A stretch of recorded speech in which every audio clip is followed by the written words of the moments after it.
Amazon جو آج کی تاریخ میں ای کامرس کا بادشاہ ہے، لیکن ایمیزون تب فیل ہوا جب اس کا مقابلہ ای کامرس کے ماسٹر مائنڈ سے ہوا۔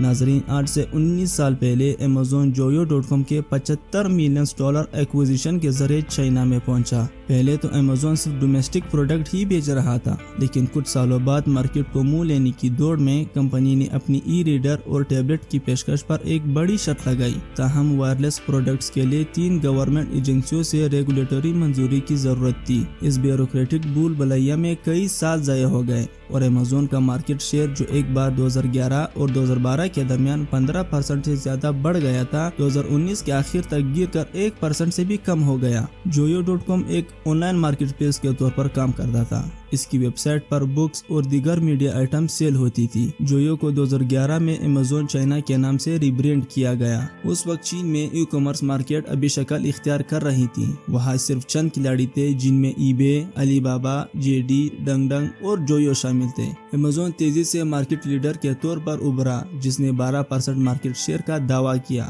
جو ڈنگ کے بعد دوسرے نمبر پر ہے۔ ابتدائی سالوں میں یہ ایک قابل ذکر کارنامہ تھا، جس نے ایمیزون کو ترقی پذیر چینی ای کامرس کے سینیاروں میں سب سے آگے رکھا۔ ای کامرس کو دل سے قبول کرنے والے ملک میں اس نے اپنا قدم کیوں کھو دیا؟ اس کے پیچھے تو کئی وجوہات ہیں، پر سب سے بڑی وجہ چائنا میں ہائی کمپٹیشن تھی۔ 2004 میں ایمیزون کی چین میں موجودگی جویو.com کے نام سے اپنی سبسیڈیری کمپنی کے ذریعے تھی۔ اس وقت ایمیزون کی توجہ بنیادی طور پر بکس، میوزکس اور ویڈیوز کی فروخت پر تھی۔ اسی سال چائنا میں dominant e commerce platform Alibaba کا ٹاؤباؤ تھا۔ ٹاؤباؤ کو مئی 2003 میں شروع کیا گیا تھا۔ اس کی تیزی سے مقبولیت حاصل کرنے کی صرف ایک ہی وجہ تھی، ٹاؤباؤ میں صرف وہی پروڈکٹ لسٹ کیے گئے جس کی کافی ضرورت تھی۔ اس میں پروڈکٹس کی ایک وائڈ رینج کی آفر کی گئی، جیسے کہ کنزیومر گڈز، الیکٹرانکس، فیشنز اور بہت کچھ۔ ٹاؤباؤ تو اس وقت ای کامرس کا بادشاہ تھا۔ ای کامرس کی ریس میں یہ کمپنیز بھی تھی جو آہستہ آہستہ لوگوں کی توجہ کا مرکز بن رہی تھی۔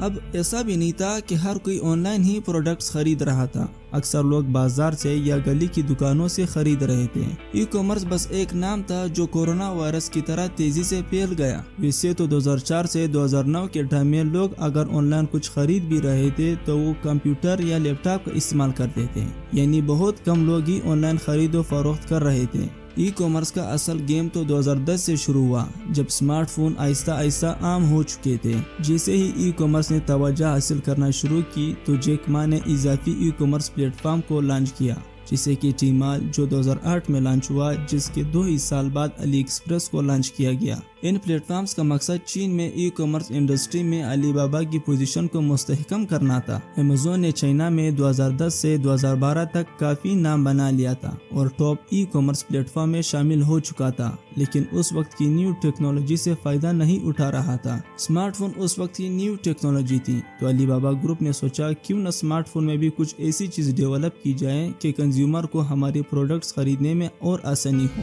تو علی بابا گروپ نے چائنا میں ٹاؤ باؤ موبائل ایپ کو جنوری 2010 میں لانچ کیا، جبکہ ایمیزون نے 2013 میں۔ تو جس کی لاٹھی اس کی بینز۔ چائنا میں اس وقت بہت ہی ہائی کمپٹیشن تھی۔ 2011 اور 2012 میں ایک اور کمپنی بھی کافی پاپولر ہو چکی تھی، جو 2013 سے پہلے 360 بائی کے نام سے مشہور تھی۔ 2013 کے بعد اس کا نام چینج کر کے جنگڈنگ رکھ دیا گیا، جو شارٹ فارم میں JD.com سے مشہور ہے۔ سال 2012 میں business to consumer China market کا 53% ٹیمال کنٹرول کر رہا تھا، جبکہ JD 17% اور ایمیزون چائنا 2.7%۔ یہ بھی بہت بڑی کامیابی تھی ایمیزون کے لیے، کیونکہ ایمیزون نے ایسی ریس میں قدم رکھا تھا جہاں پر اس کے مقابل کمپنیوں نے پہلے سے ہی ریس میں دوڑ شروع کی تھی۔ علی بابا اور JD نے برانڈز کے ساتھ پارٹنرشپ کی، جس میں لگژری آئٹمز، فورن کلوتھس اور الیکٹرانکس کو اپنے پلیٹ فارم پر متعارف کرایا۔ نتیجے کے طور میں انہوں نے اعتماد حاصل کیا اور ایمیزون کے یونیک ایج کو ختم کر دیا۔ ایمیزون کو ان کمپنیز سے کمپیئر کیا جائے تو ان کمپنیز نے چائنیز کنزیومر کو سمجھ لیا تھا۔ لیٹسٹ ٹیکنالوجیز اور ٹرینڈز پر ان کا بھرپور توجہ تھا۔ باقی کمپنیز کے کمپیریزن میں ایمیزون کے پروڈکٹس کافی مہنگے ہوتے تھے۔ مہنگے تو مہنگے، ایمیزون کی ڈیلیوری ٹائمنگ بھی بہت سلو تھی۔ کچھ کمپنیز جیسے JD نے ان ہاؤس ڈیلیوری ٹیم قائم کر لی تھی، جو منٹوں میں کسٹمر کو پروڈکٹس پہنچانے کے قابل تھے۔ یہی کچھ وجوہات تھی جس پر ایمیزون چائنا نے 2019 میں اپنے ای کامرس پلیٹ فارم کو الوداع کہہ دیا۔ اس کے بجائے اس نے اپنی نگاہیں Amazon ویب سروسز اور سرحد پار فروخت پر رکھی۔ اگرچہ اس کا مقامی پلیٹ فارم بند ہو گیا ہے، لیکن چینی صارفین اب بھی Amazon کے آن لائن پلیٹ فارم کے ذریعے عالمی خریداری کے تجربے سے لطف اندوز ہو سکتے ہیں۔ Amazon کے علاوہ اور بھی کافی کمپنیز تھی جس نے منہ کی کھائی۔ ناظرین، اگر آپ کو یہ ویڈیو پسند آئی ہو تو اس کو لائک اور شیئر ضرور کریں۔ اللہ حافظ۔